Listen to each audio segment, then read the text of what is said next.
WordPress ওয়েবসাইটের ক্ষেত্রে URL এর পাশে /wp-admin লিখে আমরা আমাদের ওয়েবসাইটে ড্যাশবোর্ডে এন্টার করতে পারি, অথবা আমাদের সামনে লগ ইন করার ইন্টারফেসটি ওপেন হয়। তো WP অ্যাডমিন এই লেখাটি কীভাবে চেঞ্জ করতে হয় সেটা আজকে আমরা দেখব। এটা ইউআরএল একটি কমন ওয়ার্ড, এর মাধ্যমে যে কেউ সহজে আমাদের ওয়েবসাইটে এন্টার করতে পারে। এজন্য আমরা এটি চেঞ্জ করে দিব। অন্য একটা কিছু লিখে আমি আমার ওয়ার্ডপ্রেসের ড্যাশবোর্ডে এন্টার করব। সেটা কিভাবে করতে হয় আজকে আমরা সেটা দেখব। তো চলুন আমরা আমাদের ওয়ার্ডপ্রেসের ড্যাশবোর্ডে এন্টার করি।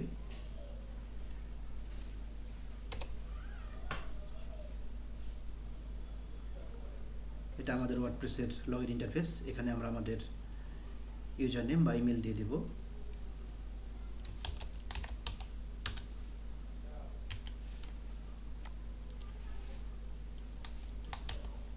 পাসওয়ার্ড,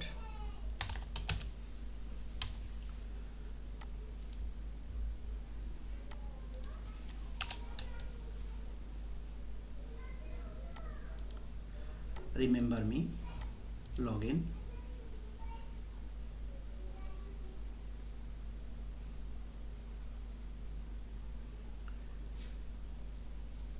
এই কাজটি করার জন্য আমাদের প্রথমত একটি প্লাগইন ইনস্টল করতে হবে। এজন্য আমরা ড্যাশবোর্ডের বাম দিকে প্লাগইন এখানে ক্লিক করে দেব।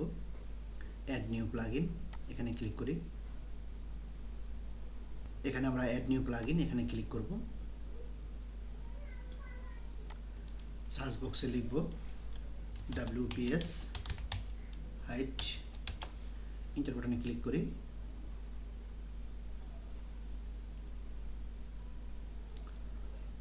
এটা হচ্ছে আমাদের প্লাগইন। আমরা এই প্লাগইনটি ইনস্টল করব। ইনস্টল নাও এখানে ক্লিক করি।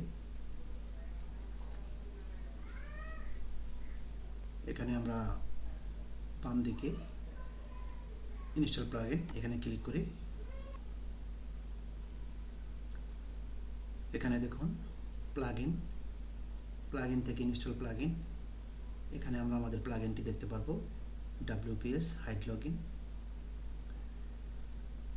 এখান থেকে আমরা অ্যাক্টিভেট এখানে ক্লিক করি। আমরা সেটিং অপশনে ক্লিক করি। এখান থেকে আমরা নিচের দিকে যাই। এখানে দেখুন লগ ইন ইউআরএল। ধরুন এটাই আমাদের WP-admin এই ওয়ার্ডটি আছে। আমরা এই ওয়ার্ডটি চেঞ্জ করে দিব। এখানে আমরা লিখে দিব আলামিন। নিচের এই শব্দটি আমরা চেঞ্জ করতে পারি, তো আমরা চেঞ্জ করলাম না, এটাই থাকবে। কেউ যদি ইউআরএল এর পরে WP-admin লিখে সার্চ করে তাহলে এখানে 404 এই লেখাটি দেখতে পারবে। আমরা আমাদের ওয়েবসাইটের ইউআরএল এর পাশে WP-admin এর পরিবর্তে আলামিন এই শব্দটি লিখে দিব। তাহলে আমরা আমাদের ওয়ার্ডপ্রেসের ড্যাশবোর্ডে এন্টার করতে পারবো। এখানে আমরা যে কোনো ওয়ার্ড ইউজ করতে পারি। নিচে থেকে আমরা সেভ চেঞ্জেস এখানে ক্লিক করে দেই। আমরা এখন আমাদের এই অ্যাকাউন্ট থেকে লগ আউট করব। আমরা ডান দিকে লগ আউট এখানে ক্লিক করে দেই। নতুন একটি ট্যাব নেই, এটা আমরা কেটে দিলাম। এখান থেকে আমরা আমাদের লিঙ্কটি কপি করে নেই, এখানে পেস্ট করে দেই। এখানে স্ল্যাশ দিয়ে আমরা WP-admin লিখি। দেখি আমরা আমাদের ওয়েবসাইটের ড্যাশবোর্ডে প্রবেশ করতে পারি কিনা। এন্টার বাটনে ক্লিক করলাম। তো দেখুন আমাদের সামনে ড্যাশবোর্ড ওপেন হচ্ছে না। WP-admin দিয়ে কেউ যদি ঢোকার চেষ্টা করে তাহলে আমাদের ওয়েবসাইটে ঢুকতে পারবে না। তো আমরা এখানে আমরা যেই নামটি সেভ করে দিয়েছি আমরা সেই নামটি এখানে লিখে দিব, আলামিন লিখে দিলাম। দেখুন এখন আমরা লগ ইন করার ইন্টারফেসটি পাচ্ছি। এখানে আমরা আমাদের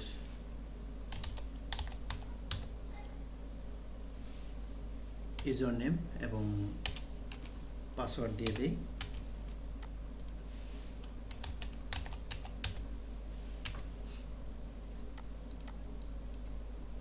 রিমেম্বার মি, লগ ইন।